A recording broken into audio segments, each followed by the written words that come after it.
फिक्र में अब एक ऐसी खबर जिसने आपकी जिंदगी की फिक्र बढ़ा दी है। हम बात कर रहे हैं उस एयर कंडीशनर की जिसका इस्तेमाल इस वक्त आप सभी अपने दफ्तर या घर या कार में करते होंगे, लेकिन गर्मी से राहत देने वाला यही एसी कैसे बम बन सकता है, जरा ध्यान से देखिए।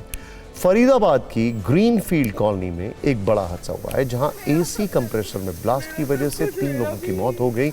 इनमें 50 वर्ष के सचिन कपूर, 48 वर्ष की उनकी पत्नी रिंकू कपूर और 13 वर्ष की बेटी शामिल है। हालांकि चौंकाने वाली बात यह है कि एसी का कंप्रेसर बिल्डिंग के फर्स्ट फ्लोर पर फटा, जबकि दूसरे फ्लोर पर मौजूद फ्लैट में सचिन अपने परिवार के साथ कमरे में सो रहे थे। धमाके के बाद धुआं पहले फ्लोर से उठा और दूसरे फ्लोर के कमरे में भर गया। इसी में दम घुटने की वजह से सचिन, रिंकू और उनकी बेटी की मौत हो गई, जबकि उनका 24 वर्ष का बेटा किसी तरह जान बचाकर भागने में कामयाब रहा। वैसे तो ये खबर आज कई लोगों को छोटी और सामान्य लग रही होगी, लेकिन इस खबर में आप सभी के लिए बहुत खतरनाक संकेत हैं। इसीलिए हमने इसे प्राथमिकता दी है और आपको एसी बम से सावधान करने वाली फाइल बनाई है। लेकिन पहले एक रील जिसमें घर में लगे एसी बम वाली टिक टिक है।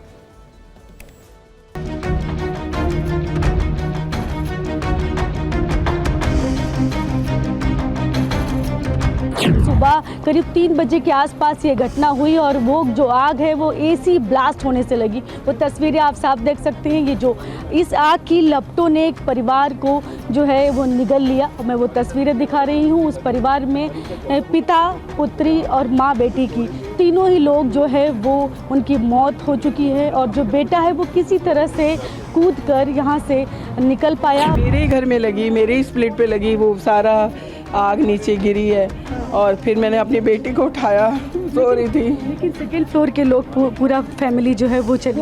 वो एक्चुअली आप अगर उनका फ्लोर देखेंगे उसमें आग नहीं है, वो कुछ भी नहीं है, वो बाहर को भाग गए। मेरी दादी ने बताया था कि आग लगी है, बाहर जाओ। तो हम लोग आग बुझा रहे थे, तब तक पता नहीं था, हमें लगा बिल्डिंग खाली होगी।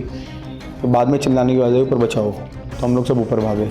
इसी में शॉर्ट सर्किट हुआ फर्स्ट फ्लोर पे ना, इसकी वजह से पूरे घर में आग लगी है। ये लोग तो बच गए हैं, लेकिन सेकंड फ्लोर में दम घुटा है, जो अंदर से सीढ़ियों में से धुआं गया है बहुत ज़्यादा, उसकी वजह से जो है दम घुटा। फर्स्ट फ्लोर पे आप देख रहे हैं कि शॉर्ट सर्किट हुआ था और एसी पे शॉर्ट सर्किट से जो धुआं ऊपर गया, तो सेकंड फ्लोर पे जो सो रहे थे वो सफोकेशन की वजह से उनकी डेथ हो गई है।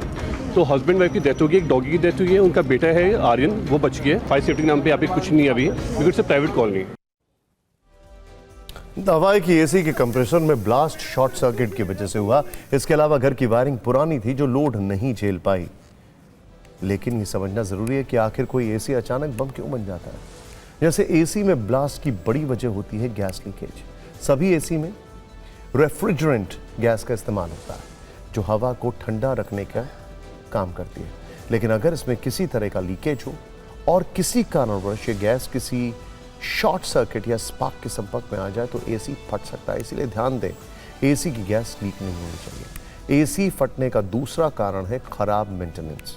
इसलिए एयर कंडीशन को वक्त पर सर्विस करना चाहिए और किसी भी दिक्कत में तुरंत चेक करवाना चाहिए। इस बात का ध्यान रखें कि एयर कंडीशनर के कंडेंसर कॉइल में धूल या गंदगी ना जमी हो, क्योंकि ऐसा होने पर हीट अच्छे से पास नहीं होगी और एसी फट जाएगा। एसी को बहुत लंबे वक्त तक चलाने से भी बचना चाहिए। दिन के वक्त कोशिश करें कुछ घंटे बाद एसी को 5 से 7 मिनट के लिए बंद कर दें और दोबारा चलाएं। एक और ज़रूरी बात, एसी की इंडोर यूनिट में जो फिल्टर लगे होते हैं उन्हें भी 15 से 20 दिनों में ज़रूर साफ़ करें, जिससे हवा अच्छी तरह पास हो।